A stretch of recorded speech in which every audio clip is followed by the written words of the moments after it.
What's up, everybody, and welcome back for another recap, review, and breakdown of Power Book 4 Force Season 3, Episode 6. Asset Forfeiture is the name of this episode with your good friends over here at the Culture Collective. Sir Lucas and I ready to break this entire episode down, all spoilers and all theories, all that good stuff that you all are here for each and every week as we get towards the finish line of Power Book 4 Force, as this is the final season in case you just somehow, some way been under a rock. But there's been a lot of buzz and talk in the Power Universe, and I will say that Joseph is out here killing it with the interviews and the press coverage, man, because he's not slipping up at the tongue with anything. And that's many years of media training and probably a big bug in his ear saying don't slip up anything in the future, because I know we think there's the idea of this is the end of Force, but what about the next show, and his name has been rumored to be attached to it. He won't confirm or deny, but we'll see when we get there. Nonetheless, how you feeling about episode 6 tonight? Hey man, you caught me off guard with that. He won't confirm or deny. Like, it's not a press clipping already. The trade papers confirming it. But hey, you know what? It's been a long time. I know behind the scenes talk here, but man, we ain't covered this show in like 6 weeks because of the way we get release schedules. So it is fun to be back in this universe. It's not like last time where I forgot everybody's name. Here, it was just like, okay, let's get into it. And for the people out there who was doubting me when I said Diamond would turn against Tommy, sometimes just wait for it, man. It's always gonna happen. Yeah, jealousy will always rear its ugly head. Yeah.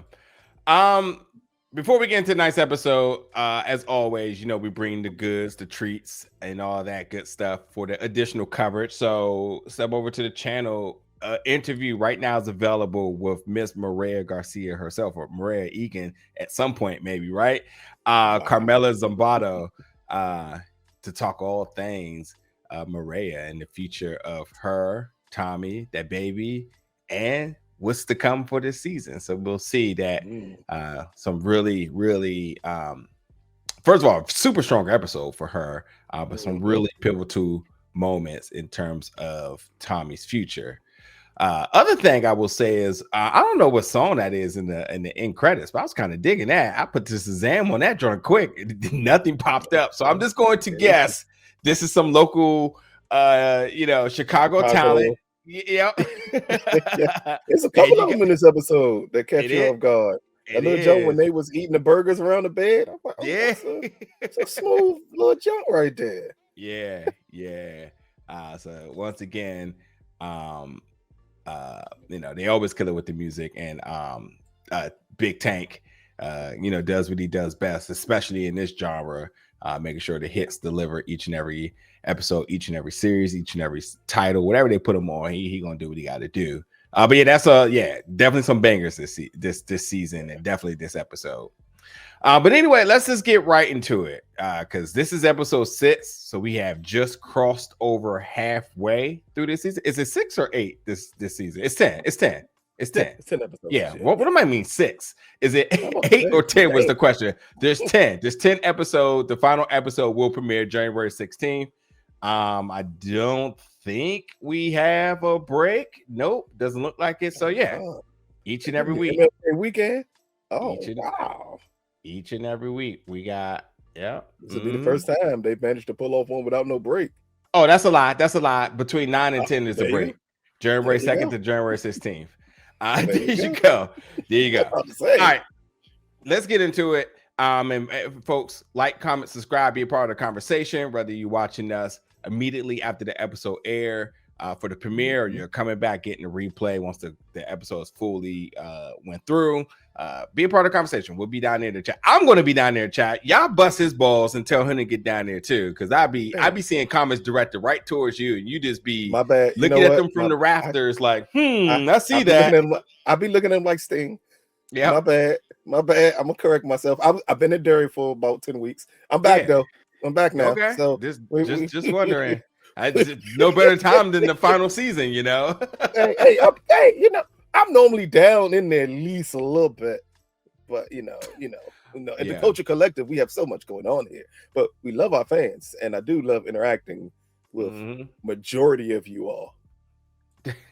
They wouldn't know because you don't majority of the time respond back. I did it, Bill left. Don't do that. Don't do that. I just ain't did it this year. But again, I'm back from Derry, so we got it. We gonna get it corrected these last 4 or 5 episodes. Yep, finale of It Walking to Derry this week. So check that out. So anyway, starting off with Stacy Marks. So she is, well, we kind of know what she was about to be looking at here, and you can see it directly in her face that she's getting ready to take a look at how Claudia's body was left. And we know that was a big thing between Shanti and Tommy in terms of how they wanted to position it. And it definitely looked like it was something that was very tough for Stacy to look at.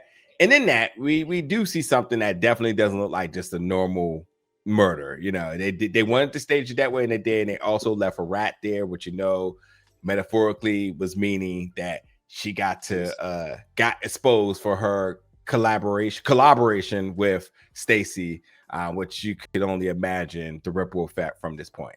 But anyway, with that being said, this is where we knew the other angle of this was going to come about, because right after that, we get Song to come in here, and you know, she's expressing her frustration, talking about like, listen, we're just completely fucked against the cartel now because we don't have Claudia to be able to testify. She was our strongest suit in order to get a conviction, and now they're not going to be able to do that.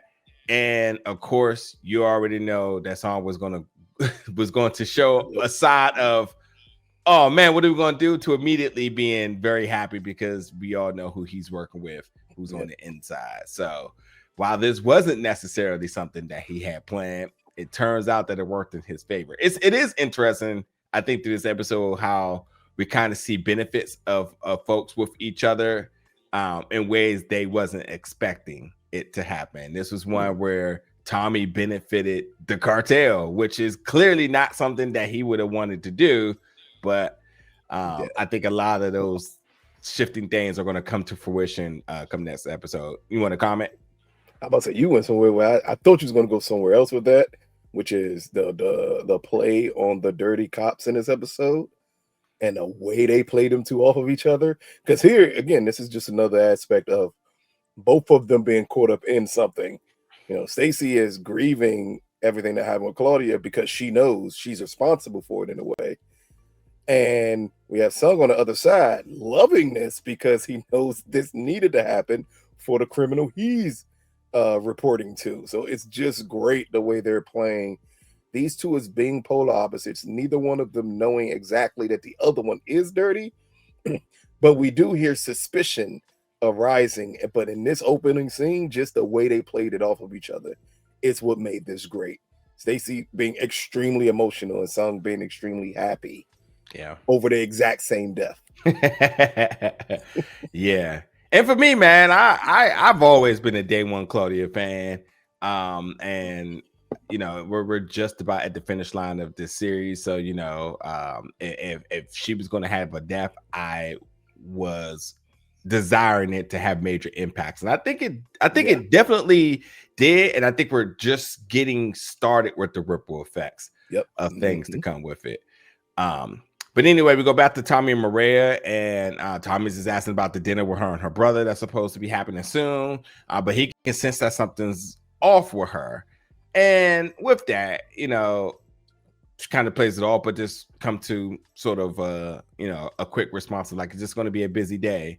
And yes, why she is little, let's just say, obviously she has a lot going on mentally here. And we didn't necessarily know at this moment, but I think they played it the right way because like, yeah, she was kind of caught off guard with the like being sensed that something was going on where you knew she was getting ready to make a very difficult decision. And thus she ran out, leaving her phone. And they made sure that we realized that her phone was left in between the couch because we know that was going to play a part a little bit later on in this episode. Now, we get Vic going back to his bar. This is honestly where the show started here because this is the bar where we know that he met Gloria Gloria worked, and this was one of the first scenes where Tommy sort of made his Took Gloria appearance. from him. So it's so funny he brought that up because I definitely, when he said it, I was like, "Yep, he certainly did." I thought that was great. That was you just to kind of put somebody in their place. This is where he broke, as he mentioned, Simon's arm here too. So he did his thing here. But yeah, this is and honestly, this is a very iconic setting for this series. So, but it goes back here to Vic, and Vic also happened to come to light that he no longer has this bar. And while it is Flynn territory, we all understand that. These folks, they wasn't having that because they made it very clear that his daddy Walter's gone. He's dead and gone. This is us. Get the hell out of our bar. And also, of course, another shot at somebody telling him that he needs to go be Tommy's bitch. He says, like, go home and give him a back massage.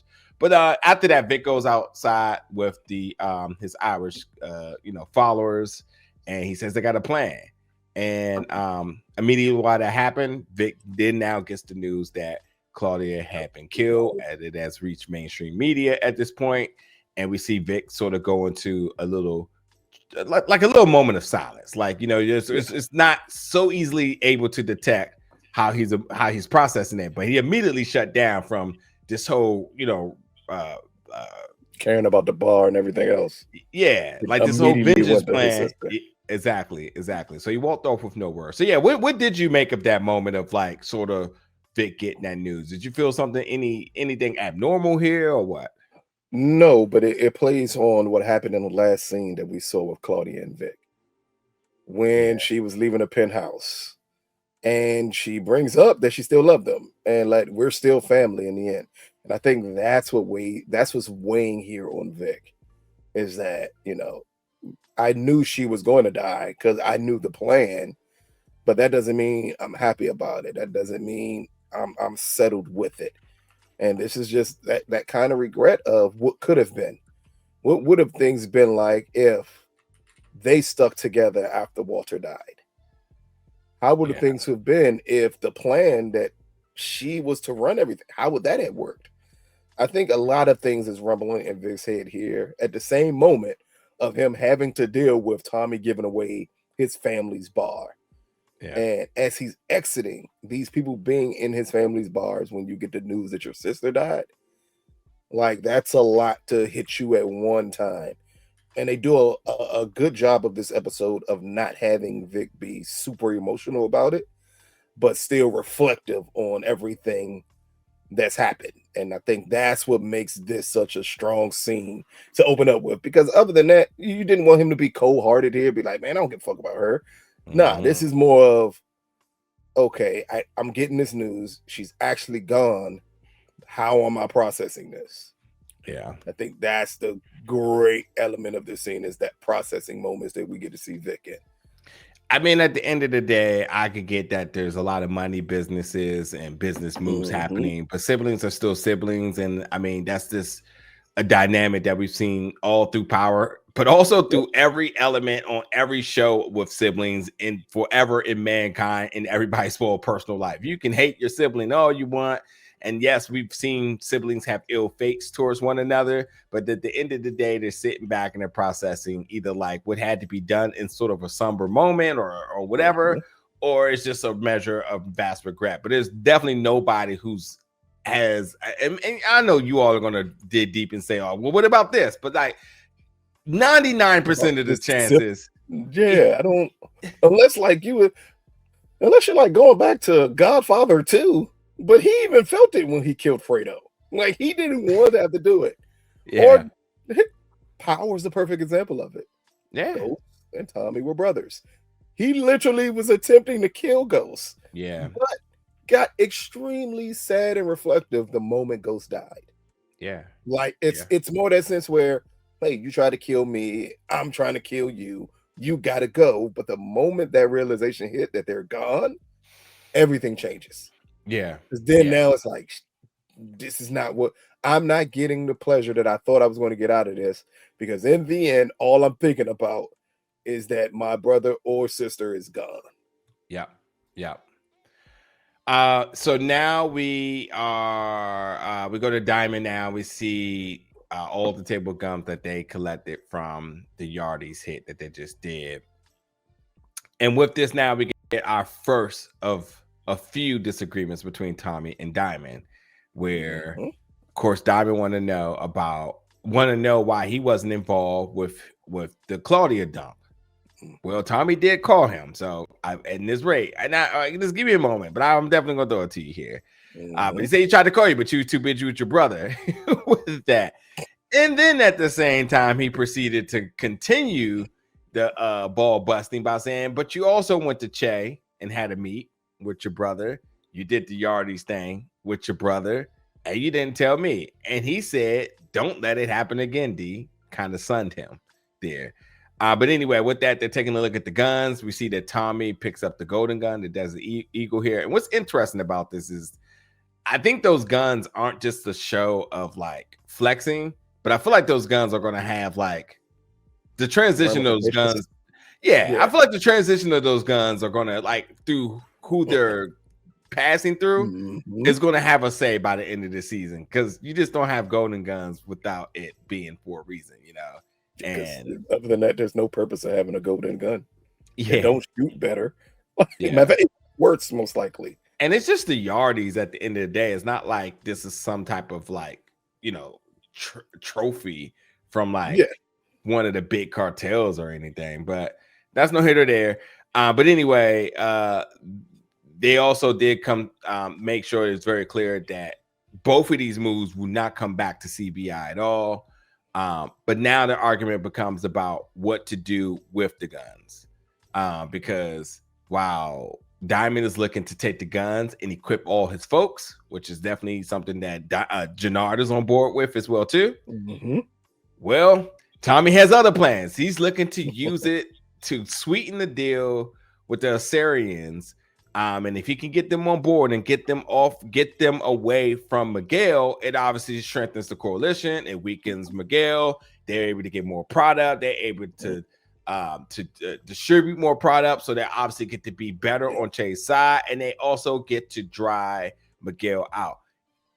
Now, I'm just going to just ask you really, really quickly here. There's a lot of different decisions being made, so I just kind of want to know who you side with. Who do you think was sort of wrong, right and wrong in the conversation about who should have told who, or it is what it is, and at the end of the day, the conclusion of how all of this played out is the only thing that matters. Okay, so first should I start off who's right?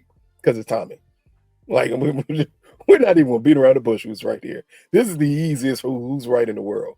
Okay. Diamond is mad because I didn't tell you about the Claudia dump. So, get rid of a body. Why do I need to tell you that? But you know what you needed to tell me? That you're meeting with our connect with your brother behind my back. That's something I needed to know. You don't need to know how I get rid of a body. You just said that because you wanted to be nosy. And then you did a hit without me knowing. Again, another problem. Like, it's obvious to me here that the issue is that because I believe Diamond is feeling himself, that information is not flowing out properly. But then also you got to go to the other big issue here, and that is their conversation with one another has changed.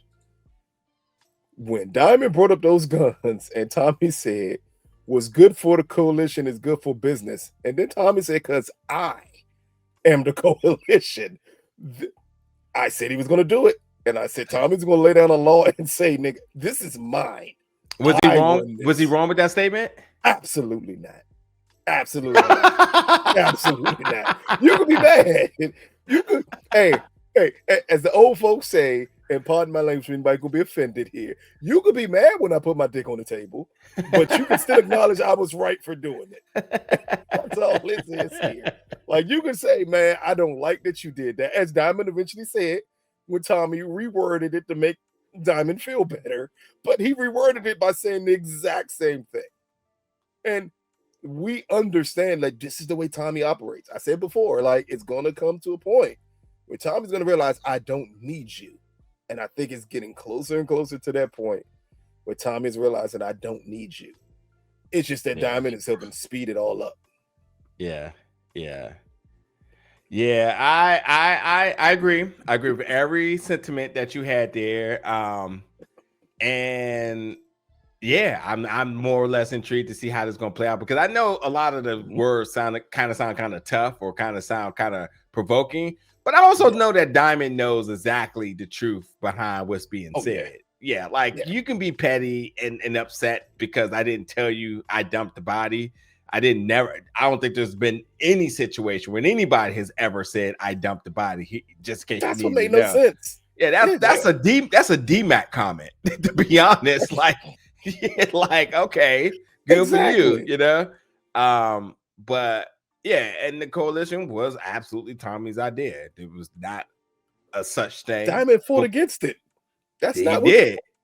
He did. And at the end of the day, let's just go back to what what Diamond and Tommy's whole goal is. It has always been to get Miguel off the table. It has always been to be in the on the right hand with Che. They want to show Che that they can be the biggest in Chicago, not the biggest, the only in Chicago. The only that they need to do. They care about the biggest no more. And the only other person they had to work with was with Che. And actually, considering the things I really feel going to come next episode, which I feel like I'm about to be right once we get there, is they pretty much did it. This last deal sealed the deal. Che Miguel admitted that he don't have the funds. His right hand got pinched, and he said, "Oops, I don't know what I'm going to do." And if his right hand isn't there, let's just say his right hand had to stay in jail, and he somehow made it to break even with Che. First thing Che is going to say in that next meeting, what did he say last time when Jenard showed up? I don't like different. Where's your man? What happened? What's different? He's in jail. Yeah. What's the risk of him snitching? Yeah. Oh, wait a minute. You didn't make, like, again, and you know he wasn't going to get the money on time. And he would have probably, if he got it, he would have been a little bit late. There would have been major concerns. Jay would have just cut it off. That's it. Yeah, that's it. Just end of the story. So we don't talk about that illegal search, though. Clearly, we don't talk about that. Oh, yeah, for sure. But like, based on what Tommy set out to do, I feel like he achieved it. They're right there at the finish line here. But it's power, and because of the other things that's happened, for every 3 steps you take forward, it's gonna go back. You already know it. You got to. Nothing can be smooth sailing. Yeah. All right, so moving forward now. Let me make sure. Yeah, so I got everything covered there. So now we see Bobby, and Bobby's trying to figure out from the policing side of things, away from the feds, because him and his wife aren't playing on the same page. Oh, I'm not playing on the same page, but they're just not playing nice with each other now. But Bobby's just doing just good old Chicago police in there, and he says, "Let's take a look at this here with this Claudia thing. This definitely looks like a cartel hit," and he doesn't instantly think so. He's like, "Yeah, but let's get in the streets and find out what's going on here," because they also want to know what's up with the Yardies as well, too. And it's easy to pin them against each other and say, well, there's a major person from there that got hit, and this has been retaliation. But let's just see. So, like, is it the Marquez Cartel? Maybe, maybe not. I don't know. But we also should roll up on the princes just in case. Just in case. We need to list a little bit more information here. Let's go harass some Mexican, just in case. But it makes sense, though. I mean, they're in line with the Marquez Cartel. You know, and if they're not, you know, getting ready to strap up for a major war or another retaliation, or whether they're claiming what they did, who knows? You know, they got to feel the temperature a little bit. And it's the right call. And obviously we don't get a lot of Bobby through this series, but if you go back, and I'll give it to you, what's sort of the reputation that was laid out about Bobby, and has that reputation stayed consistent all the way to the final season now? We are very, very close, ladies and gentlemen, to a power first. To the unthinkable. Yeah, we are so close. We are right at the finish line, Bobby. All we need you to do is cross it, because it was always said that Bobby was a straight shooting cop, an honest straight shooting cop. So for him to even come up with a conclusion, let's look and check it makes perfectly good sense that Bobby would say, hey, let's look into this to make sure it's what it appears to be. Like, no other cop could have got away with saying that but him. And then they go harass the Mexican guy. Now, that was a little different because that's not 100% straight and narrow. Even though Bobby didn't go in the trunk. Bobby just asked him to get out the car. Well, yeah. Well, let's stay on the side of righteous here. Now, Bobby understands here that he may have a crooked partner, and if he has a crooked partner, and he's already investigating the cartel, and it's all this looking a little kind of funny and shady all around him. He played the right move to be sort of complicit with it, because now he can kind of really see what's happening around him and really trust nobody. I got Bobby resigning from the Chicago PD by the end of the season. That's how his story are. Really? Either that. I think he's going to take his wife down, and he's just somehow. Oh yeah. Oh, before, I mean, I think he's gonna pull one of those moves where it's like, I took out the big fish, which was my wife, and this is all just hitting too close to me. Mm-hmm. I'm just going to resign from the Chicago PD, go seek employment in another city. I was about to say on another show in another city, but I think this was the first inkling of, is anybody legit? Can anybody be trusted? You know? So yeah, we'll talk a little bit more about that scene in a minute. We're real close, man. You crossed that finish line. You about the record. He would deserve Blanco was gonna be that cop. We saw that ended up going. Yeah. All right, so Tommy and one of the guys from Assyrians, so he's just talking about getting them on board, and he was like, listen, I know y'all are suffering with a drought because Miguel ain't getting it done, but that's okay, come work for us. And while he knew that he was going to stay loyal to Miguel, he says, let's sweeten the deal here. You see these guns? They're all yours here. So you work with us, you get all of these, and they just worked out all the logistics and whatnot. But it was a convincing factor, and he now have them on board. Now, we go back to Stacy now at the table with all her folks. I have got to ask you, they said Horowitz had to leave town for a family emergency. She's going to be gone for a few weeks. This is a cop that you've been trying to pin suspicion on for a little bit, and more, the how do I say this? The one cop that you kept saying there's something up with her. If she was believe it is, it is. Yeah, and I, she was in some of the previous seasons and not too much of a role, but this season definitely felt like a little bit more present, and I didn't really feel the suspicion, but just a little bit more present. But now she's gone. So I'm really confused now because a gone for a few weeks makes, first thing I think of was, well, how much time have we got before the end of the season? And I don't mean weeks for us watching the show. I mean, like, how much time in the show itself? In the show. How's time running in the show? Right. Yeah. Are we going to, let's just keep it 100. Miryea is what, like a month, 2? Max? Yeah, she got to be 6 weeks max. Do you think we're seeing a baby for the end of the season? I think so. I think we're going to get a time jump. Okay, so we definitely have to be at least 8 months then. Yeah, at the minimum. So let's just think how this makes sense. That much time passes. What all can happen in this time pass? We get a baby is a big thing, and obviously Hartwick can return is another thing. What else of any significance can happen? Do we get Stacy's Miryea run kicking in a full swing? Okay. Like, it depends on how you play this time jump. We just assuming we're going to get a time jump, because the time jump would, not only that, it would show us how this coalition is working out. What happens with the coalition? What happens between Tommy and Diamond? Again, like, I think a lot can happen with a time jump here. Yeah. Are we going to get one? Has Power ever done one? A time jump? Power jump? I gotta think. Yeah, I gotta think a little bit about that. Yeah, I don't think Power's ever really done. Raising Kanan, I think, has. Yeah, kinda. Yeah, but I don't know. But it'd be interesting to see, because I mean, like, at this rate now, let's just say they don't do the time jump. Harwood leaving town is something that this is in for a reason. Yep. And I do not think that this means of like an actor leaving the show because No, because you would kill her off, or she would leave her. She would leave it altogether, like she left the city. You saying she's off for a couple of weeks? I mean, she's off doing something. yeah, What is she off doing?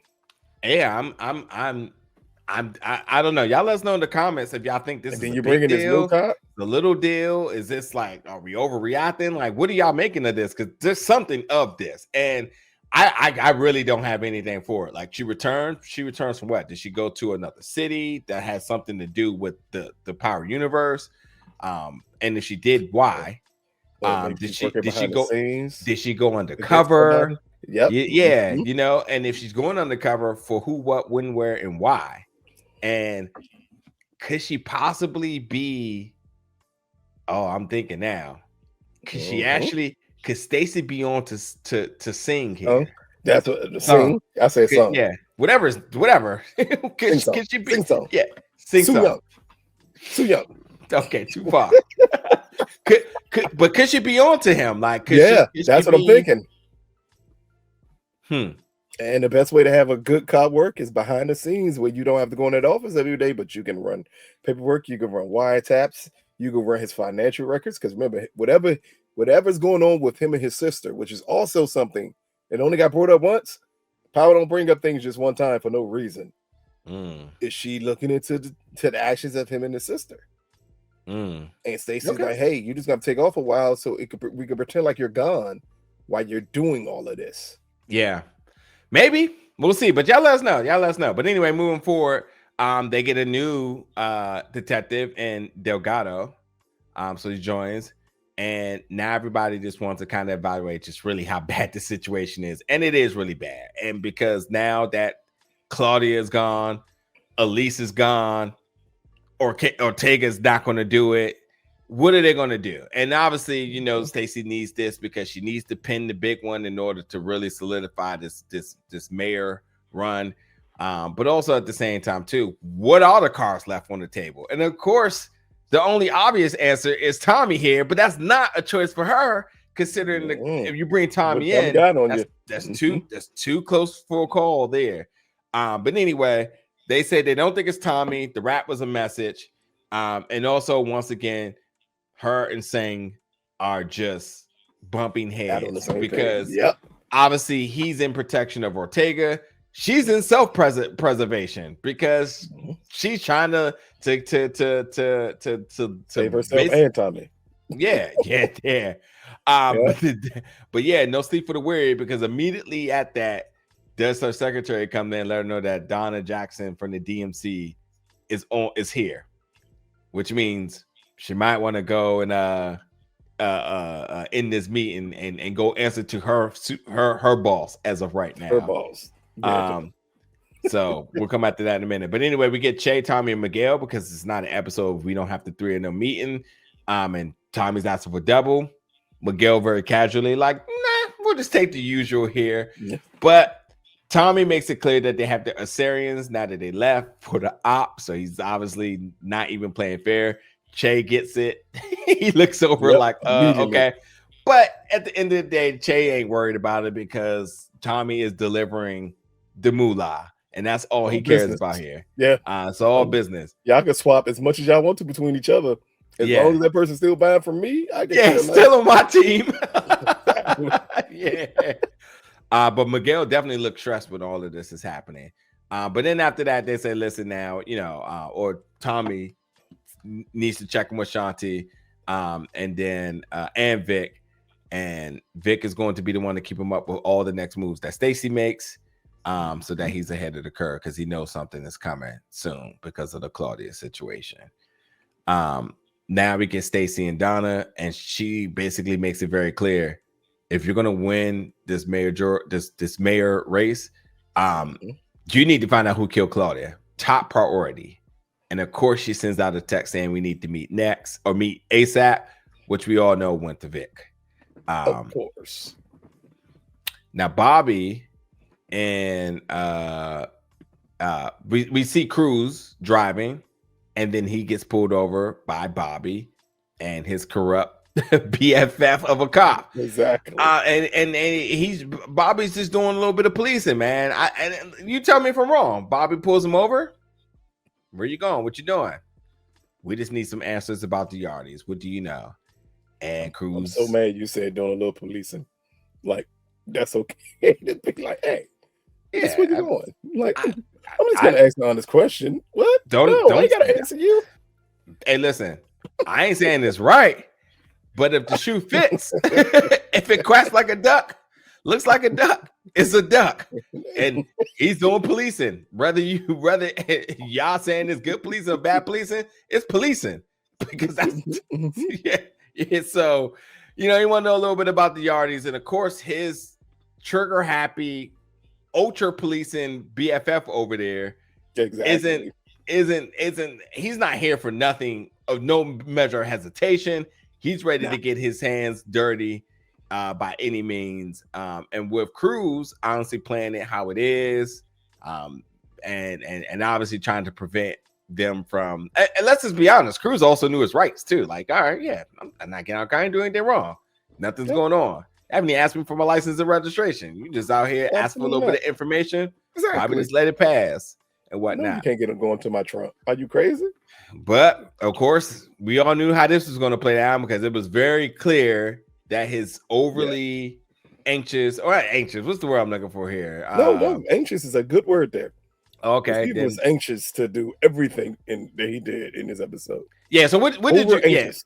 What did you make about the first sort of exposing of this dirty cop partner of first, let's go back to Cruz for a second, because my guy, like, you're driving in a 4 and you don't think that the police are going to pull you over. Come on, Joe. Come on. We got to do better. We got to do better. With drugs in the trunk of the Look innocent to me. Yeah, exactly. Of course, it's normal to see a 6-foot+ Latino man driving a 4 Tempo. Of course, there's nothing suspicious about this car coming around. Like, come on, bro. You had to know better. But the over anxious cop angle here is very interesting, the way they played this. Because Bobby was actually attempting to give him instructions and he paid no attention to them. Or signals, I should say, more than instructions. And he paid no attention to them. He was very adamant, like, I'm going to search this. I'm going to go in here. Because immediately the moment he goes into that trunk, everything goes away anyway. It's the improper search. It don't matter what you find. Mm-hmm. Like, you can keep the drugs, that's fine, but you can't arrest me for it at this point because you searched my car illegally. But the guy just didn't care. And it was all about, I want to say it came across as him attempting just to follow Bobby's lead, but it also came across like it was for a completely different reason. Yeah. Like, hey, who's he working for to help pin this on? Yeah, honestly, I do not agree that he was trying to follow Bobby's lead. I think he was like, like that little toddler that's trying to get in front of their parents and overstepping or just bypass them and was not at all willing to take the second hand here. He was ready to do policing his way. You could feel it instantly. And again, that's why I say policing, because like y'all already know what I'm saying for real. But like he was just ready to get out there and do what he do best, which is clearly felt like in anything, Bobby was sort of muzzling him in a way that he's not used to. Yeah. So when I say Bobby's lead, though, I mean Bobby pulling him or even having him pull over with those line of questions. Not his lead of trying to do the right thing like Bobby was doing. Absolutely not. But you already pulled him over. His thinking is you're following your lead means I searched this car completely. Because we asked nicely and he said no. And we're not going to care that he says no anymore. And we're going to do it anyway. Like, that's the way he was thinking. And it was following Bobby leading, hey, you do the pullover, you ask these questions, but once I don't get the answer, we're just going to search you anyway. Yeah. All right, so suspicion or wherever they'll try to claim dirty cops to do whatever they want to. So they get a brick. We end up knowing that they ended up getting 5 bricks later on. But anyway, Miguel and Miryea now. So he's getting his meds, and Miguel also picks up that Mireya's acting different. Want to know if everything's okay. But then Miguel gets a call. Now, wait a minute, really quickly. Do you think Miryea would have just been honest at this point? What's going on? if Miguel hadn't got distracted? I don't know. I'm also confused why she's still going over there to give him his diabetes shot. All right, moving on. Moving on, dog. He can see. I'm confused about this. Like all of this, I'm scared of needles. Come on, dog. Bro. You just fed somebody to a pig. You're not allowed to be scared of needles. You have tattoos all over your body. You're not allowed to be scared. Can we just call it that a brother just want to spend time with his sister? No, not you don't have any relatives that make you do the most. Absolutely. Yes, you do. What? You know what I'm not doing? I'm not driving out of my way to go give you your medicine for your sugar. You done lost your damn mind. You better learn how to shoot that damn insulin needle to your arm yourself. Like, it's very weird that he's still calling her over there to do that. But I did think before he got the call that she was going to tell him that she was pregnant. Mm-hmm. I did too. Like, that's the way their relationship works. As you saw her, it felt like she was getting comfortable around him after doing that. I thought she was going to tell him up until he got the call about Cruz. Yeah. So he gets a call about Cruz, find out he got pinched. And his response is like, well, how am I going to come up with that type of money? Only to find out that he got pinched for 1 million a brick, which is 5 million. He still owed Che. And Miryea being the one to let him know, like, listen, everything's gonna be okay. You always come ahead. And honestly, got her brother head to screw back on. So it was good to kind of see how that dynamic worked, where we see him sort of panicking away in terms of like, what am I going to do? How am I going to do this? But she's saying like, you always figure it out. So like, it is what it is. I will honestly say, even at this point, I don't even think she was looking to volunteer any help or to go ask Tommy with the situation, tell Tommy about the situation and ask for help. I think she genuinely meant like, bro, you always figure it out. So I don't know why you tripping about little 5 million. That's nothing to you, which is crazy. But yes. Well, at one point, 5 million. What is that? That's still like 10%, 500,000. Yeah. Yeah, chump change. Yeah, because he needs 500,000. Yeah, it's gotta be chump change. I mean, what's money to a nigga like you? I mean, yeah, because Miguel used to be rolling the cash. Well, true. Yeah, but I mean, like, let's just say, like, if it's 5 million, if the cops got 5 million in product, I'm going to guess that's about closely equivalent to what the street value is. Plus the 500,000 for the bail. So Tommy just went and dropped, let's just say 5 million at the door. Let's just call it what it is. He dropped 5 million at the door. Tommy just done it on Miguel. Like 500,000. Oh, nigga. Nigga, I hear you out here hurting. He really did, bro. Let me give you this 500. Didn't even ask for it back. He said, "Here you go." And pick up Get the out tab. of your troubles. It told him to pick up the tab later for dinner, which is so funny to me because he basically said, "Here's money for you to play for dinner later." You ain't got a damn thing to your name at this point, bro. But you know what's so interesting? Oh, we'll get to that in a minute. Let's just keep going. So now we get Shanti and Tommy, and they're just chopping it up from the moves that they made. And Tommy confirms per the news that are getting out that the word around town is that looks like a cartel hit was on Claudia, so they're feeling good about that. And now they want to know what's the next steps. So how are we going to keep the clubs on lock? Shanti says she's going to show muscle to Elise's mom, going to pay her a visit to make sure that things stay in order. Jenard rolls up because he's looking like, what the? Not my girl smoking with the op and acting all positive and cute, which let's just be honest, he's dead right here. He's dead right. It look hella crazy. I don't care how you look at it. It look hella crazy. You can't do the pot and kettle here though, because you clearly was just posing up and went to go see Che with the ops, so you can't get mad at for her. I did not think of that. I did not even think of it that way. Mm-hmm. I didn't even think of that way. Getting rid of Diamond, and all of a sudden now you getting chummy. You going to see Che with this nigga? Yeah, but really quickly, to kind of talk positioning here, is Shanti wrong at all for what she's doing? No. That's how I feel too. Like, what the hell? Shanti is not wrong for anything because she's playing an angle here. She literally said it. She said, if I get close with Tommy, it could give us a better angle to get in with Che. Like she has it's a method to her madness. Yeah. It's just, again, he back in the back of that fucking Crown Vic. He is just willing to go and do this with anybody.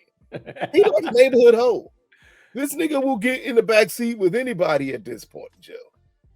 And that's what it feels like. And that's why she felt disrespected by him. I will say, I won't go that crazy with Jenard, but I will say that Jenard, but Jenard is really doesn't know who to be loyal to, whether it's girl or his brother. And well, based on how we open up this whole episode today, it's very clear who he's going to be loyal to.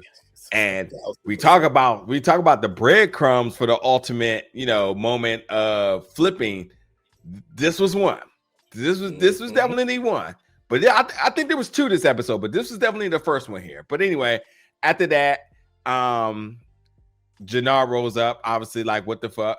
But then he's like, all right, so I got some news. Well, she said she got some news, but irrelevant. But he said, I got some news too. I went to meet with Che because, well, Shanti's getting ready to make it seem like her being close with Tommy was going to get them to Che. So she's like, oh, we're almost there. And then he's like, wait a minute. I've already visited him with my brother, and she definitely was not happy about that. I want to know, why didn't you tell me? And why he's saying you should be happy. I fucking did this for you. I did this for us. She's pissed, cold shoulder. He not getting nothing out of her. Silent treatment. And even when he steps off saying, I guess I'll just go pick up, the package from Manny Fresh. And he kind of looks back like, I do think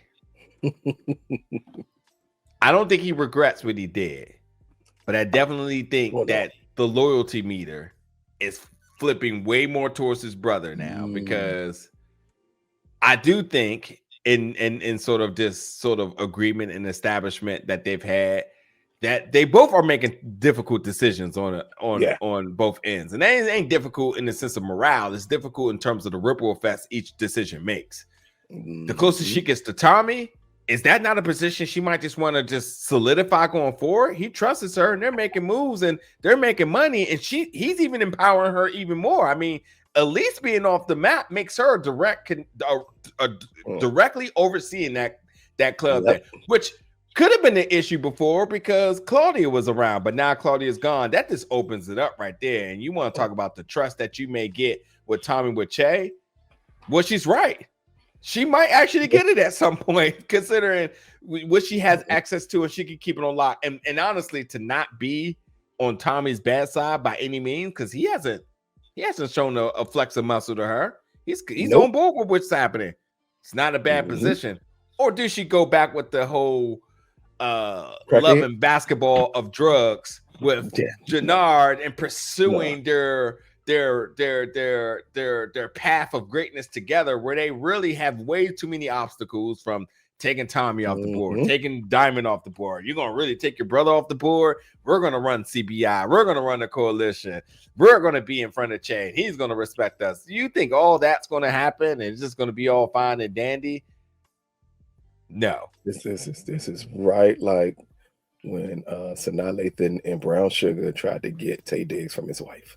Going to the same angle here with Shanti and Jenard here. She's trying to get Jenard away from his wife, which is his brother. And it ain't working no more. Like, it ain't no more. She got to get it up.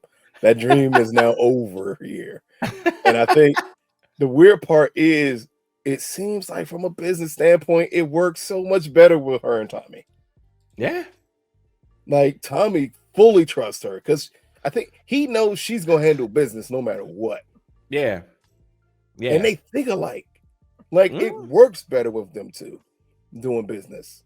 Yeah. Jenard has always been the weakest link here. And I think once he exposed her that him and Diamond went to go see Che without her, that was it. Yeah. Because she's probably thinking, we've been building this up to get rid of these niggas, and we can do this, and you do it and don't tell me about it, and I'm not there? Yeah. I mean, okay.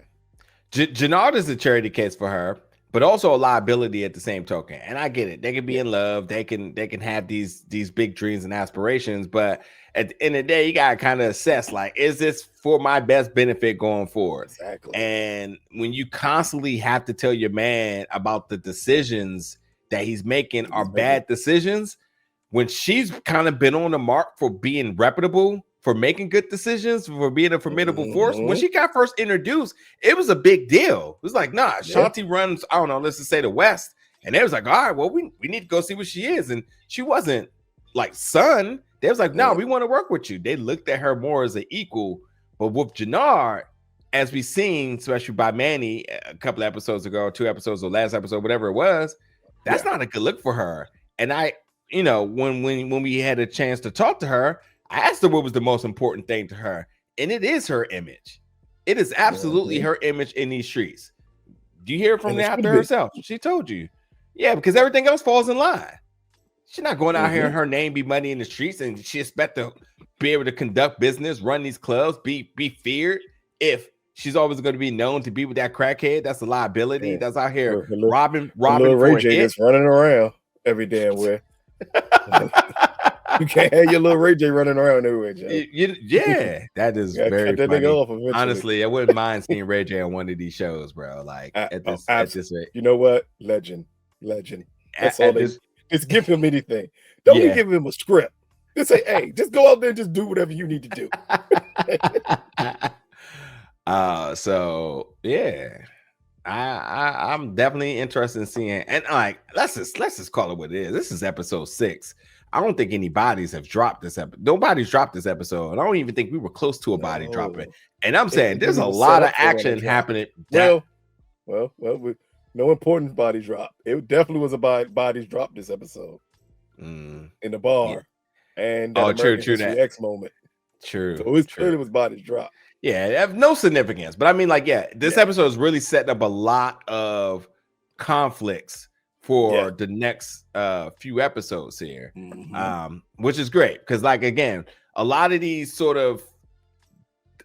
positions that we've had, a lot of these alliances or allegiances, everything's being shifted around. Because, like, what we knew Shanti and Jenard to be going after Diamond, and Diamond being and Jenard being completely on board for that, but now Diamond and Jenard are back on the same page. Yeah. So now he's torn between his two, the two closest people to him, and does that change how he feels about Tommy down the line too? Like, probably not right now, but could it be now that his big brother has stepped up? That does he still have that same measure of hate? Was the hate for Tommy really hate for Tommy, or was it a hate that he didn't see his brother in the same like that he used to? So it was jealousy. It was the jealousy of Diamond and Tommy's relationship. Yeah. You've replaced me. Like my brother replaced me after I held him down. Yeah. Again, another connection to Remy and Papoose. After Jenard held Diamond down, Diamond loved him. Hey. He was not for that. Hey, get Clarissa Shields on one of these shows too. Get in there. Get her in there. Her rap. I don't need her do nothing but box. Nah, get her in here. Get her in here. Get her in here. Unless she's sparring in the ring with Shanti, I don't need to see no other thing from Clarissa. Man, she all right. Watch. You know it. Just give it the next hottest show. Guarantee. She gonna make it. She gonna end up being a sneaky. BMF is over, so I don't think we have any more. Definitely do. Casting. Honestly, we don't need that. Everybody was able to be on BMF. Everybody. Shout out to 2 Chainz in that wig. Everybody. Hey, BMF fed a lot of people, bro. Hey, my baby was on BMF. That's all that matters to me, Joe. All right, so Jenard went to go pick up Manny, and Manny just puts him on that fentanyl is the hottest thing in Chicago right now. It's the future, and he gets it from Chinatown, which is interesting that Manny knew. Hold on. So help me out here. The fentanyl comes from Chinatown. Yeah, okay, the fentanyl comes from Chinatown, and Jenard knew that because that's also the same fentanyl that they had got from Marshall and D-Mac. right? Mm-hmm. So I guess to just make this clean and clear here, the reason why he was so aha about it is because why he thought it might have been some YN activity or YN movement that he looked at as like, oh, if Manny's doing it, then this is here. This is on our level. This is a big deal. And if Manny has a connect, and we obviously know it's legitimate because of the connect, because where D-Mac and them got it from, should we be trying to get on game too? Do you think that's just what all of that was? This was power being power and doing a callback for you more than anything else. The moment they said, and she said, hey, my China connect with the fentanyl, it's in the same red wrapper, the one that Marshall and D-Mac did. Then you get to play later on in the episode where the body's chopped up because the dealer let someone in and my card game was hit. We know who hit the card game. We know how all of that connects. So it was a way to bring a full circle in that moment to Jenard's attention. Literally, you got a brick of the same exact fentanyl already. You knew all of this. Yeah. Matter of fact, what happened to the whole brick you had? Yeah. It also makes me wonder why they so fearful of these folks when they let Lil D-Mac get in there with no problem. But I tell you what's funny, beyond the unbelievable move lick that D-Mac hit, homegirl was 1 billion% right for chopping up dude's body and serving it to acid. Because you let D-Mac You remember the whole issue we had about D-Mac having one gun? Yeah, well, yes. Do all of that. 100% was the result. There was no question. It was like, hey, come into my office real quick. I ain't gonna even give you a spill. You're fired. That's a bonus. Not only are you fired, but I'm chopping up everything. Because how the hell you let this little YN in here and all of this happens? You let two black people in, and they were only black people in here. Yeah, come on, bro.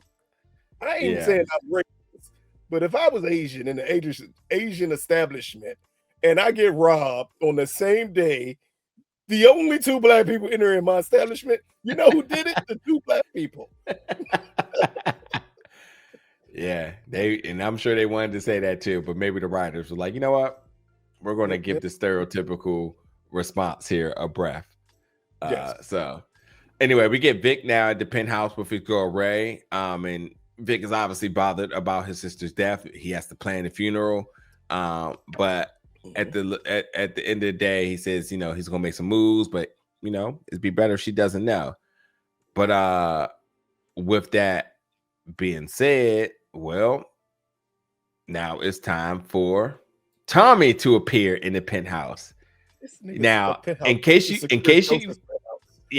you all are wondering, just because it's very clear how and why this happened, Vic and them jump up really quickly because they were shocked that somebody entered the penthouse. Because who could have entered the penthouse besides Claudia? Oh, that's right.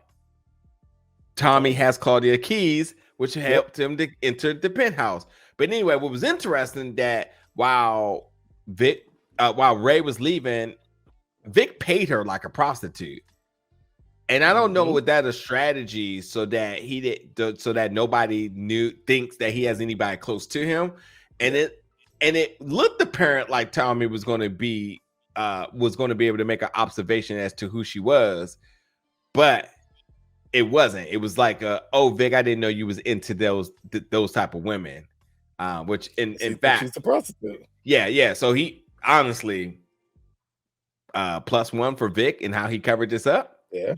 +1 for Ray for being on board for that. For them to even be able to like coordinate that on the fly, because there's definitely no reason for them to have planned that scenario in any given point. Well, hold up. And I'm going to ask you this then. What did you think about the way they played this relationship between Vic and Ray? Because we got Vic on the couch telling her a lot of stuff. Yeah, but she knows a lot too because she's in that office. So it is a measure of him getting sort of validation in terms of what's happening in there, what he's know. And I don't see, honestly, you don't want to be in this situation at all. But honestly, I don't see the risk in both of them sort of exchanging information, because I think the more information Vic has, the better it is for him. I think there's no risk for her at this rate in terms of the exchange of message information. Yeah. I want to play it on the other end, because she's not necessarily in that office on the cop side. She's only in that office as a DNC. Yeah. So well, she's getting a lot of information that Vic is probably Vic is in love. We know that part, but he is like, hey, not only this, I need you to be safe. We're doing these moves. I need you not to be around Stacy and them. Like, she literally called off from work because Vic told her to. Mm-hmm. Yeah. Like, this is and he was immediately about to ask her to leave town to be safe. And I don't think she was going to object to it. He said the less you know, the better. But I think and that's probably why he did plan for the scenario, making sure that she doesn't feel too close or attached because of what could happen to her. So, yeah, honestly, full circle moment for Vic, because with Gloria, that was too close. She ended up being killed. And last thing he needs, another heartbreak on his hands. But anyway, with that being said, Tommy comes in. And first thing he wants to do is get a temperature check on how Vic is feeling about his sister's death. And says, are you soft about your sister's death? And obviously he got in because he has her keys. How he let himself in. But he says, like, listen, now I need you to set up the meet with Stacy. And then he said, on what? And said, you'll see. I didn't quite understand this at this point. And also, I think at this point I kind of started to not understand exactly why Tommy was so adamant about a meet occurring. Yeah, he was very adamant. Like, I know it's coming. I know she's going to want to know or think that I did it. And why he thought it was coming, then he proactively is like, well, now go make it. So I was like, okay, I guess. Like, ain't no reason to wait now. Yeah. But as we found out, the reason why is not because Stacy hadn't been trying. She'd been trying to reach out to Vic for this meeting. Yeah, there was a shit ton of messages phone call. Yeah, you can't tell me Stacy ain't leave him the messages like a black woman too. I know you hear this damn phone going off. Oh, so you just not gonna answer me now? This what we doing? Like, you know, he got a full type of message. He got voice notes and all. That's funny because she was panicking. That's so the moment everything happened, she was trying to get in touch with Vic to set up this meeting. Tommy always knew that meeting was coming. And he understood an angle she would try to play. And that's why he needed to get out in front of it. Yeah. That is funny. So while Tommy feels like he has a plan in place, Vic lets him know, like, by the way, you fucked up your whole plan by killing Claudia. He said first of all, you can't have a mayor on your side. She won't get elected because without the convictions that she needs, and she can't get that without Claudia. Then Tommy decides to hit way below the belt here. This is probably the best line of this, one of the best lines of this episode. And he says, like, listen here, Mr. Victor. Just because your daddy was a gangster don't make you hard. And although you are the last Flint standing, don't get it fucked up. Oh, he said, well, that's what I said in my head. He says, don't forget, I fucked your girl and broke your best friend's arm the first day I got to Chicago. Set up the meet, and then he immediately looks at his phone to see that Stacy been blowing it up. Now, Tommy gets at home. He's cleaning his gun. His phone is ringing. He's looking a little paranoid, but we already knew what this was. It's Miryea's phone. As we see in the phone, she has a 2 p.m. confirmation for a procedure. And then he calls it, only to find out that it's Planned Parenthood and reality sets. Now we see Miryea at the clinic or center, whatever they call it, and it's to be determined what exactly is getting ready to happen, the outcome here. We knew they were going to leave a cliffhanger here. I just didn't know how soon we were going to get a resolution to it, but obviously later on this episode we do. Miguel and Ortega. Well, they're talking about the deal that's being set into place here. Miguel says, I'm going to give you the location to be able to clip Tommy. And that's obviously to stay in good graces with Ortega. Yeah. And of course, Ortega wants Tommy by any means. But before that conversation is over, he said, but if I don't get Tommy, and he gives him this whole story about a flower and some other shit. Flowers and the death flower and his grandfather and I swear, people just So love giving full stories about murdering you it's before they murder you. way too poetic, yeah, with the whole "I'm going to kill you" thing. Michael Myers never did this. He just showed up Hey, and hey, got hey, busy. hide and seek champ in 1978. A nigga would pop out of anywhere, Joe. Yeah, on All you heard site. was, "Ding!" That's all you That's heard. it. That's all. That's the only water you got. But anyway, he says, "Listen, Egan dies tomorrow or you." Now Miryea gets home, and Tommy's there, and Tommy kind of holds up the phone and was like, "Are you looking for this?"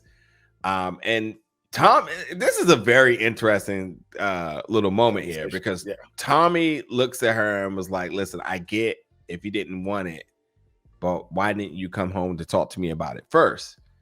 And she says, "Well, it wasn't until I came home and seen blood and bullets all over the place that, yeah, I choose to be with you. I choose to be in this dangerous life, but an innocent child doesn't have that choice."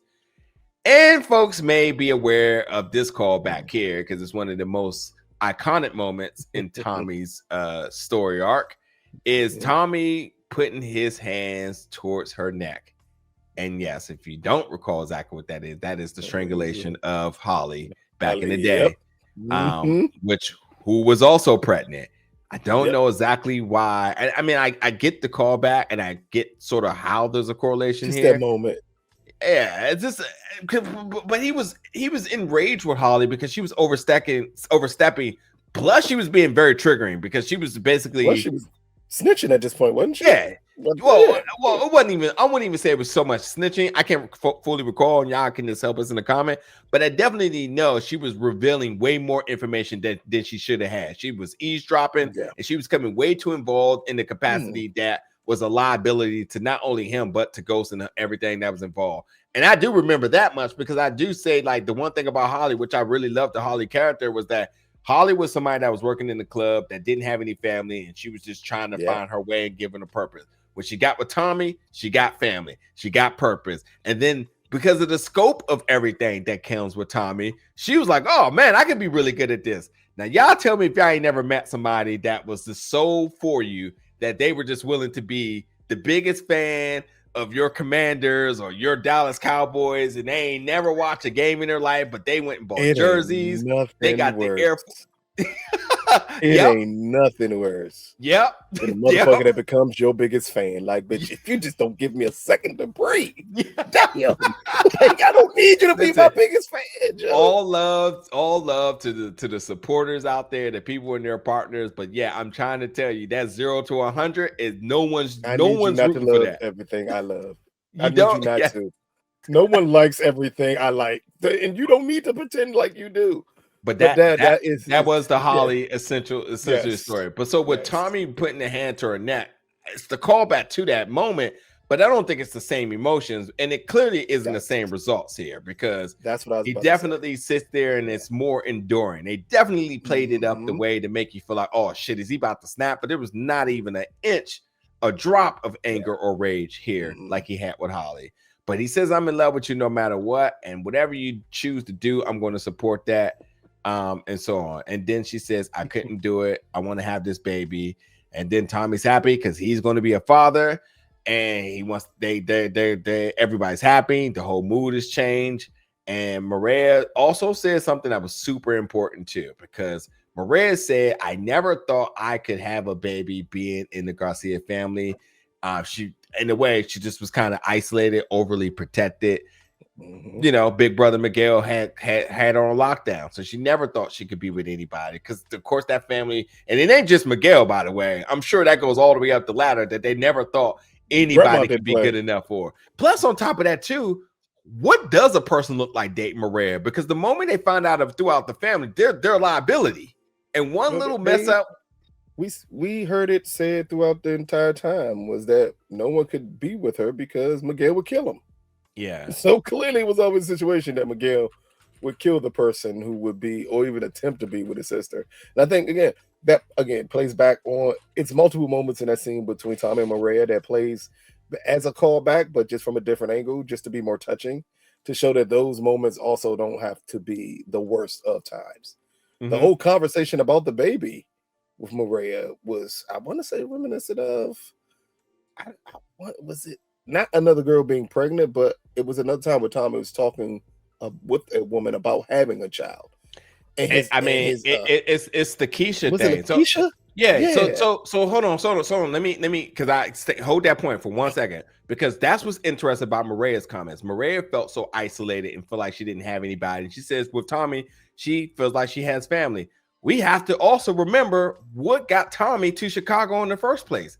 He felt isolated and he didn't have anybody, and he lost everybody in New York, and thus he came here and realized, oh my God, I have family. And so that's why the dynamic is interesting, because not only is it a way to more expand his family that he has now, but he actually fully understands what she means. Because let's just also go back to Tommy's situation back in New York.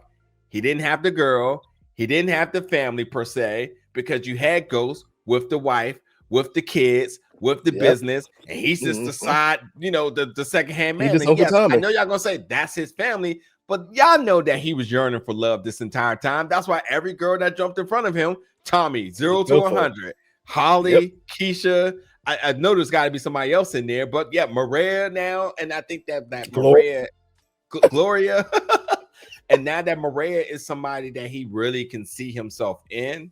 And now that he can see a future with, this gets super interesting. It's super interesting. Yes. And if we don't have a baby Tommy by the end of this show, somehow, some way, we have been robbed.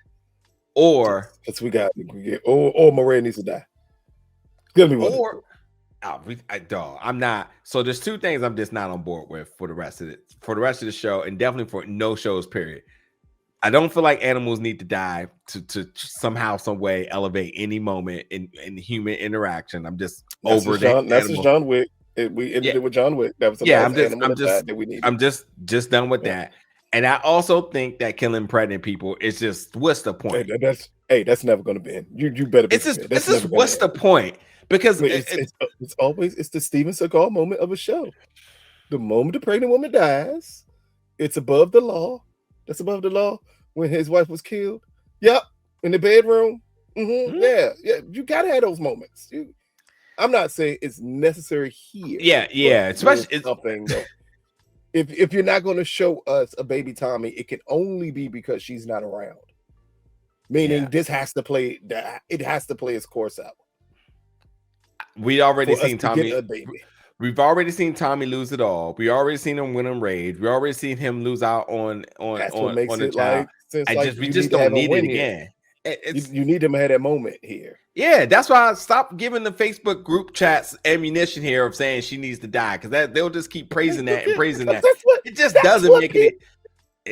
That's what they want. That's what people see. Well, okay, so based on my recent survey on the dark web of the Facebook groups. Let me tell you everybody that they said needs to die recently. Stacy Marks. I don't understand. But why? Business Noma needs to die too. I don't mind Business Noma. Already seen this.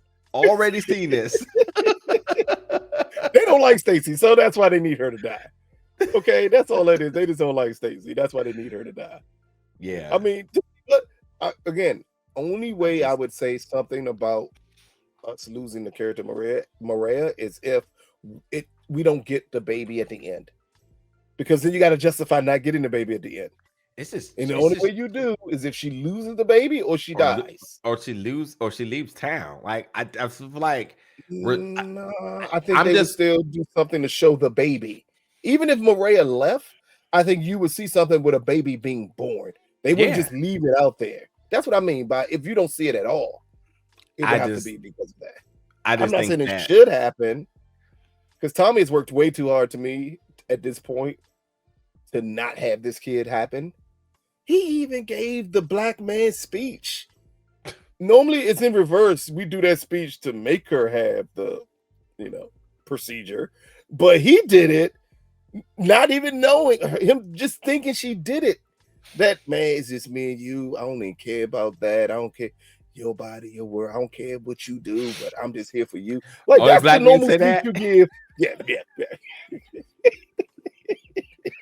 You know what I mean.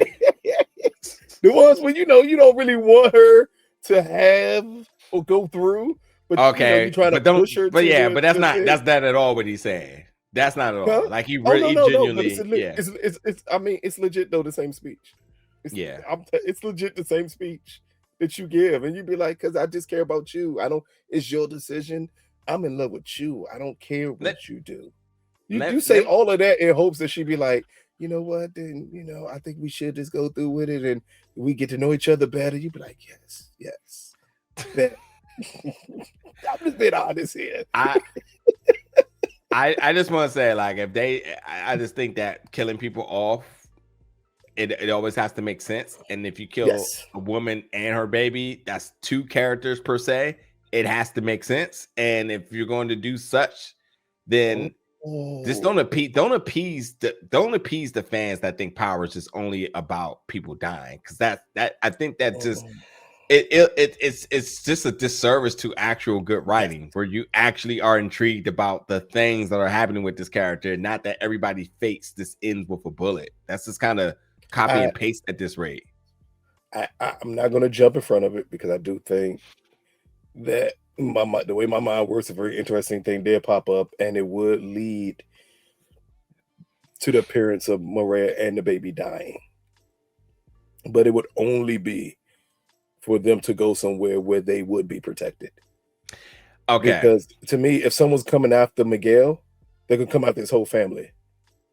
But if I could fake her death and get her out of there, and then she is safe, but she's just not there, but it still gives the people who want to see that moment of thinking that she's dead, and then you reveal at the end that she's not actually dead, but it was all a hoax, because again, they're not going to come after Miguel and that be it. A message would have to be sent, and that message will be sent to kill your entire family. I don't know. I mean, I don't know. That way she's not dead, but it's just and Tommy would know. I think Tommy would be in on it. Here's my thing. It's instead of Stretch Armstrong in the reach here, Ortega made it very clear. If Tommy doesn't die, I'm coming after you. That's just the but then he's not going to stop coming after Tommy. I don't make no, coming after Tommy. Yeah, I don't necessarily disagree with that, but I just don't think Miryea dying is. If it happens, I know y'all gonna be like, "Oh, it happened," but I just don't necessarily think it's a payoff that needs to be warranted here. I do think, since we're at this point of talking about this, that I do think that Miguel will make a selfless decision in order for him to die to protect them. It's the Fast and Furious thing here. We already know what it's going to be. It's going to be one of those ones with Dominic, and he's going to have to protect Brian, and he's going to have to let little Dom and them go, and he's going to have to jump off a bridge, and there's no such thing as gravity. Like, Miguel's going to do all of that, and we're okay, because family got stated in this episode 4 times, and I counted. So Miguel will ensure he will be Miguel Toretto by the matter of fact. Have we seen Miguel drive yet? Nope. Okay, what kind of car do you think he got? He clearly got a muscle car. We already know. And it's black. We already know what it is. We already know. Okay? We already know. Hey, I swear to God, if next episode we see Miguel in the muscle car, I'm wearing a pair of glasses. And we already got Tommy in the muscle car. We already got Tommy in one. Oh my God. Dom and Brian all over again. I swear to God, I will wear a pair of glasses, and I would wear 10 pair of glasses, and for every time we have to mention the word family, I'm just gonna throw them all. I'm gonna hit my man tenderism. I'm just gonna just throw them things. So hey, the Jordan. As I said before, I think we're coming to a point of them two working together. Yeah, that's been my prediction the entire time. And it's gonna happen. So again, that's what I think this sets up for it to happen. I know we're not finishing the episode. We're talking a lot about what's going on in the future, but I'll just be honest that Ortega has really been an enemy and a villain by proxy. We haven't really got Ortega to get in the mix, and I think that's great, because why do we need to be so invested in a character in our last season when they're quickly going to be removed? When the season's about to be ended, and there's definitely no means for this character to go on to be around for anything else. So I do think the enemy is my friend. And as I said, we're going to get the Michael Bay moment with the 2 guns back to back. And you said Michael Bay, and all the time I've been thinking about Ortega in this show. It reminds me of the villain from Gone in 60 Seconds. Or Bad Boys. Wasn't one villain in Bad Boys just in the jail the entire time?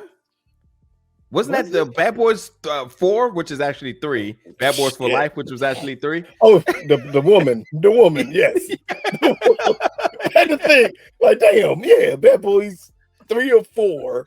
Yeah, it was 3. She was in jail the whole time. Yeah. Anyway, let me zoom through a bunch of stuff because we're way over our normal hour time here. So Miryea and Tommy, they're all locked in for the baby and so on. Now Demaine and Jenard talk about, Jenard say he got the plug. He's talking about Manny Fresh and her getting the fentanyl from Chinatown. And while Demaine is trying to divert, saying we need to be more focused on getting rid of Miguel, Jenard wants to know what happened to the guns. And then he brings up that Tommy made a deal with the Syrians with the guns. And then Jenard puts the battery in his back and says, nah, that's not the Demaine I know. We never let somebody come between conducting business. And he tries to go the route of saying, listen, we're going to make this happen, but we're going to put it in front of the coalition to make it a vote. So he's trying to do it like more the ethical way. But anyway, Miryea and Tommy, they're talking about the burger scene here, talking about Cruz getting with the drugs. And this doesn't really summarize this. Miryea asks Tommy to loan, or not to loan, to give Miguel the money because the baby's the same blood as him. And with that, you couldn't say no. And also, I think he was just looking at Maria's eyes the way of just saying, like, all right, you got me. So Tommy has a weak spot, and he was able to put everything aside because, yes, he has the baby now. The baby uncle is Miguel, but also his girl asked him very nicely, and he decided to do so. With that being said, we go see Miguel, who's playing pool, and come to find out he has a visitor who's Tommy, and Tommy dumps all the money on the floor and says, all your problems are solved. You could thank your sister. She told me you was down bad. I guess I'll see you at the restaurant tonight. Now, Stacy and Vic they're talking, and this is where Stacy says that the whole department, I'm sorry, this is not Stacy and Vic, this is Stacy, Vic, and Tommy, and says the whole entire department thinks that you did the hit, which is is that true or not? I think most of the part they've been saying look at Egan. They didn't say Egan did. Yeah. Bring him in for questioning, but whatever. Yeah. But anyway, that being said, to say, nah, we're gonna put it on the Marquez soldier. I'm gonna give you the time and location, and for whatever reason, Stacy's trying to be ethical here, saying we're gonna frame an innocent man. But with that being said, listen, he says that it's time to play ball. If you don't do this, I'm putting that video out there. I'm gonna let the know I work with you. The news is gonna know, and then that's it for you being mayor. Then she kind of walks away, and then she turns around, tells Vic, you know what? I was going to help you. You would have been in Alaska in 2 weeks. And Vic turns up. This is one of the other best lines of this episode. Vic says, you are full of shit. You make promises and get everybody killed. Well, I don't know if y'all can put 1 or 2 together, but that is Vic's acknowledgement that he knows Claudia got killed because of working with her. Stacy. Yep. That is 100%. Now, does Tommy recognize that? Maybe not. But either way, Vic made it very clear. Yeah, you talk a lot of shit, but you really can't back it up. And you says, and then Tommy clearly struck a nerve with Vic because he says, you think I'm weak, but let me tell you, I killed my father, I killed Vargas, and what are you going to do about it? And I have to say, there's only been a few times that Tommy has looked at Vic and was kind of pleased like a big brother. Yeah. This was one of them.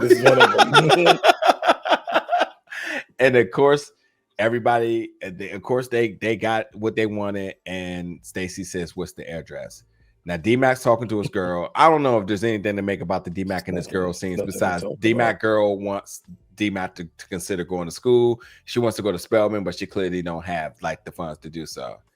Now we're at the agent's factory here, Diamond and Jenard, and they're just looking at the dismembered body being put into acid. They're just making threats here, pumping out their chest, talking about mistakes won't be tolerated. They want to get into the fentanyl game. You know, they got to be really about it, no mistakes.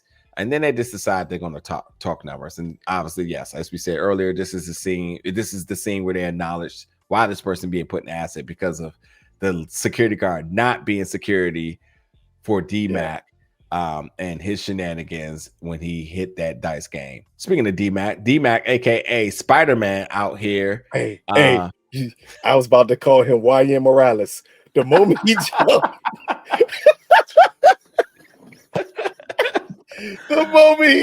from that damn roof or whatever, I said, "Look at YM Morales here." Hey, he did. But in code, he said, "I put that nickel where you asked," but he put that gun in Dude's refrigerator. Now that's crazy. But you know what's funny? When he got out there and the dog started barking, Dude seemed overly paranoid. And for a moment, I was thinking to myself, like, who the hell would be so paranoid just because their dog is barking? I mean, Dude looks like he lives in a nice house, and he clearly ain't that paranoid. He got his damn windows open, like, makes no sense. You know, no curtains. No curtains. Yeah, but it's because if they would have just, and they probably did shoot this, they probably just didn't make it in the cut. He probably should have been on to hearing somebody in his house.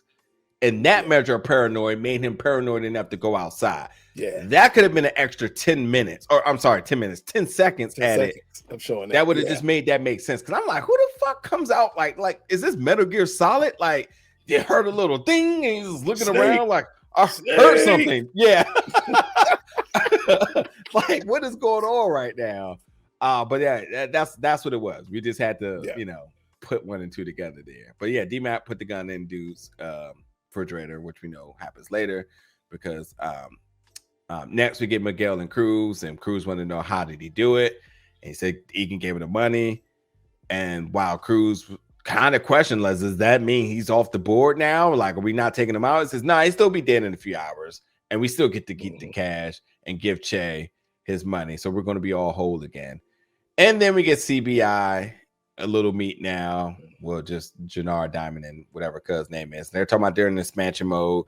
And then Dude was like, hey, it kind of feels weird keeping Tommy out the loop. And I think this really, the short way to put this is that Diamond didn't like Tommy name being brought up, and why Dude did nothing wrong because he's entirely right about the normacy of how things were every other time. It absolutely feels weird to be like, oh, we doing it without Tommy here. Yeah, it makes no sense. Yeah, that ends up getting him punched in the stomach and beat down, and Jenard is definitely looking like a proud big brother of seeing Diamond get back to Diamond of his old.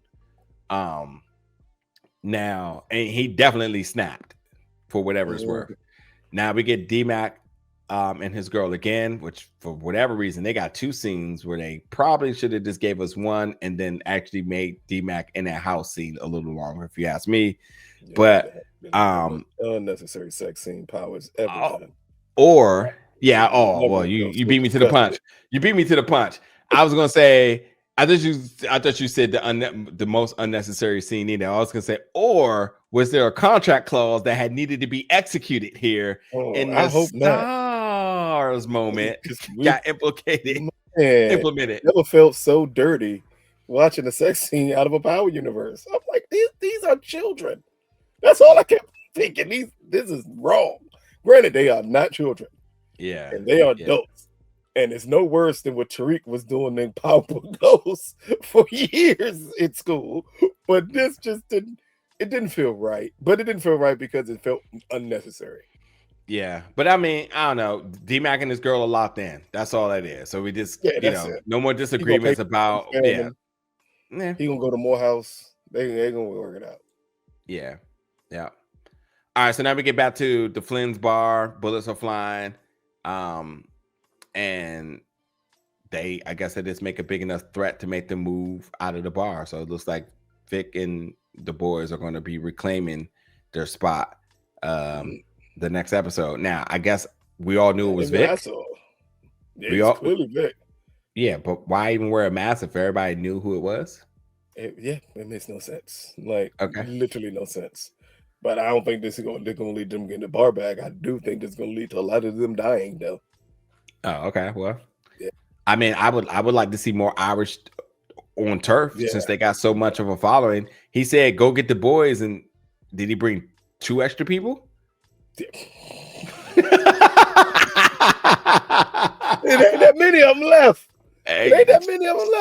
I'm willing to think that there are, but yeah, this ain't giving me any confidence at all. But yeah, I'm not going to elaborate on that scene much longer. Yeah, Vic and them hit back. We'll see what the retaliation is after that, because they definitely made a statement that is definitely warranting a response. Now, Stacy is looking at her ad for mayor, but she gets to Tommy saying we're good to go.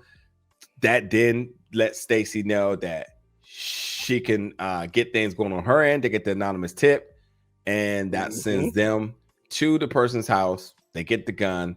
Now, Song is looking kind of confused, looking at how she's moving. She's also noticing how he's looking. Yep. They're going to bump heads very soon. And I listen, this is episode 6. We got 7, 8, 9, 10. We got 4 more to go. And we have to get them to get in conflict mode. We also got to get her and Bobby to get in conflict mode, which also means we also got to get Bobby and Song in conflict mode as well, too. So, yeah. It's a lot. It's a lot. It's a lot. And the way Song was looking at the guy who she arrested, because he knew who that guy's affiliated with. Yep. And he looked concerned. And dude so paranoid. I wonder if he gonna get to singing. Like they got to get rid of him a lot sooner. Yep. All right, now we get Shanti and Jenard, and she's just counting the money. He tried to give her a new chain, but she's not feeling it. She said, "Not tonight. We need a little bit more time." And a chain really ain't gonna make shit better. Yeah. So, whoops. Family dinner now. The Kobe ring. Can't come with no little weak ass chain. Yeah, that's true. Now we get the family dinner between Tommy, Miguel, and Miryea. Now things were a little bit silent at one point, but then Miryea comes out and says, "Miguel, I need you to consider yourself Tommy's protector." And at one point, I was kind of like, "Wait, what?" But I don't see nothing wrong with that. No. It's nothing wrong. Like, I get it. They're going to both be tough guys and that, like, I don't need no help. But at the end of the day, if she's the sister or girlfriend playing in the middle, it's nothing. I don't see anything to overthink in that note. But she then tells him, like, yeah, because if you want to be the child's Tio, I'm going to need you to essentially promise to that. But also, I'm going to need you two to play nice together. If you want to see me, you want to see our child ever, we're all family. And while Miguel, and I thought Miguel did a really great job in acting the scene out, because you see him like slow chewing and trying to digest what's being said while also digesting all of that caught him off guard. Yeah, it did. Like, whoa, what? But at the same time too, he's looking at the time because he knows he has to get Tommy out at a certain time to make the hit make it happen the way it's supposed to happen.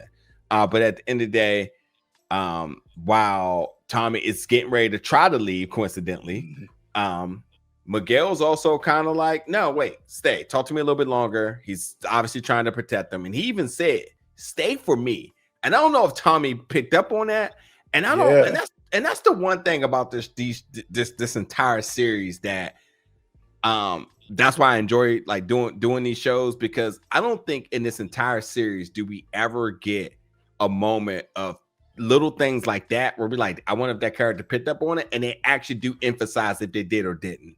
Yeah, in the sense of like another character and being like, did you see that? Or did you pick up on that? And then they're kind of like yay or nay. So it's always kind of left to our interpretation to say we got the oop that was thrown there. Because that's what the writing is in terms for the engagement of the viewers. But does the characters actually see Miguel very sincerely saying, do this for me?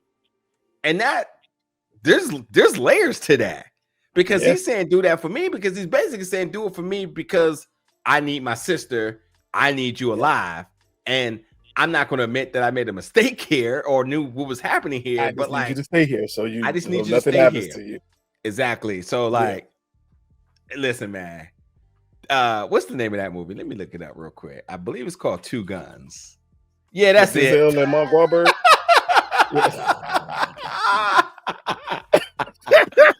Only you will remember that horrible movie. Absolutely. Because at one point I was like, this has Michael Bay written all over it. Definitely wasn't Michael Bay. I'm talking about the promotional stuff because you just it screams Michael Bay on the cover in every aspect of it. Yes, in every way. Even wherever the director. They even do the back-to-back. They even do the back-to-back in there. 100%. Yeah, well, you could tell this person like, I love me some Michael Bay. But I honestly I bring it up because you have a feeling that all the promotional angle shots it's going to be relived in this show very soon. You will see the two of them back to back at some point. I just know it. But while all that's happening and everything is starting to become more friendly and the energy is changing, everybody's in more of a bubbly mood. Miguel gets sent that flower and he gets in his trance because he now understands that death is on his doorstep. Now, before we get to that here, do you think Miguel is ever going to expose that Ortega, the Ortega deal, and that Ortega's after him? Or do you think he's just going to take it on the chin? I think he's going to tell Tommy. That I don't. He's going to, and the reason he's going to tell Tommy is because he's going to say, I need you to keep my sister safe. Whew. I can get with that. I think he's going to say, you need to keep my sister safe. I did something that I shouldn't have. I made a deal to get rid of you or whatever, but they're coming after me. I need you to keep her safe. Yeah. And maybe in turn, that will lead Tommy to keeping him safe. Yeah. Yeah, I mean, Tommy especially did after the fallout hidden between him and Diamond. What better way to make up for that fallout than him all of a sudden him teaming with Miguel? Yeah. Yeah, and he did say, we don't like each other, but we're family. It's family now. We'll do anything to protect. Yeah, I told you. We know times. How Tommy is with family. Yeah, Tommy does not play with family. Yeah, and if he sees Miguel as family, Tommy O'Connor, he's all about it. And Miguel Toretto. So you already know what Miryea's last name is, Toretto, or first name. Letty. No, she let. Oh no, she not. Letty. Yeah, you're right. Damn, Brian's wife. Yeah. Sister. Yeah, Jordana's character. Oh my God, why was the name not slipping out of my head? It's okay, we can look that up right now because we definitely not. Yes, we definitely. That's who Miryea is. If her name is Miryea.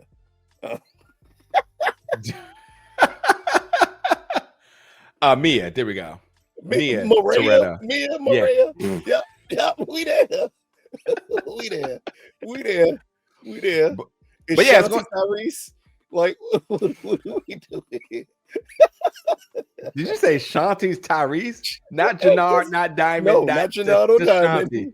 Shanti's the black one we trust.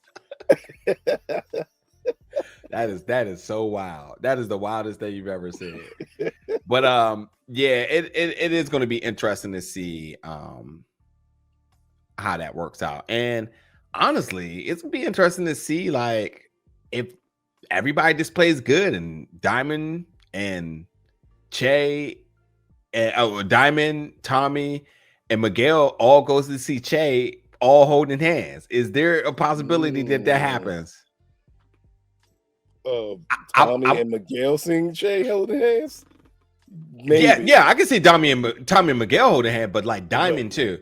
If there was one more season, I'll say yes. I say if there was one more season, you can build up the threat of Ortega to be monumentally bigger, so that they all have to be on the same page. If Ortega could start like making hits on the coalition, start taking out like other little smaller groups, and that obviously started messing up their flow. Or Che basically has them working for him against Ortega, but you still have to establish Ortega as a bigger threat. This would need another season. But yeah, I as much as it seems like the happy ending to have the three of them all on, it just doesn't with this man. But Miguel and Tommy, I can see that. I can totally see that. Yeah. Mm-hmm. All right. Last scene, because man, we were rusty at this. We see a car rolling up. We see somebody out looking, thinking it's Tommy. It's not Tommy. I don't know who it was, but some black guy, I guess, is going to see his folks. And then he calls Ortega and says that is not Egan. Egan's a no-show. And then we go back again to the dinner, which I had already talked about. There's a lot of reflection about who Miguel and the flower. Yeah, and then that's it. And then you know what that flower mean? My man said his grandfather used to send flowers. This nigga sent a text message. I'm like, wait a minute. Hey, yeah, a real G would have had that flower delivered to that restaurant. Hey, right then and there. Here you go.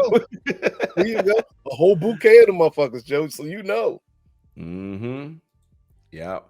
But that's tonight's episode, man. I know we talked a lot. Had to get back in the groove a little bit here, and then this was a very pivotal episode. It's episode 6, so you know we're just halfway over, halfway across the season, and this one really set up a lot of things. And in case I need to reiterate the things that have been set up, Jenard and Diamond are on the same page finally, but Tommy's not aware of that, and if Tommy finds out that Jenard's positioning has changed, Diamond's position has changed. Diamond's trying to get the coalition to go against him. Diamond's also trying to bring in the fentanyl. Shanti isn't showing Jenard any love. Does Shanti show a side of strength next to Tommy even stronger? What does that look like? Vic looks like he ain't a little boy no more, and he's stepping things up. And obviously there's a lot of things going wrong in the Fed's office, and it's just a lot. Y'all see that all the dynamics, all the pieces of the board have changed around, has shifted. It's going to be a lot to talk about in these last few episodes. But as I mentioned too, again, Carmela, her interview is available. So hear from her and the future of Miryea, aka Mia Toretto. And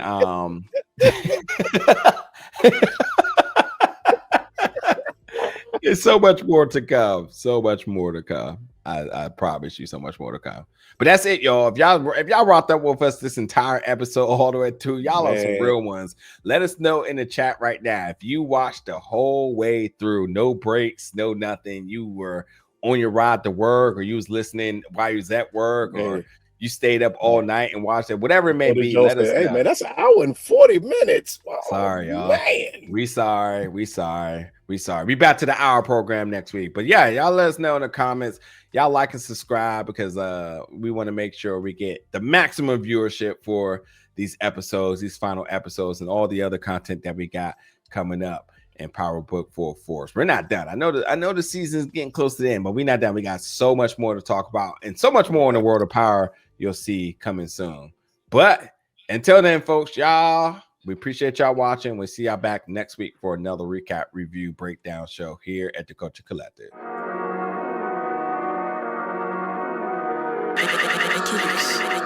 I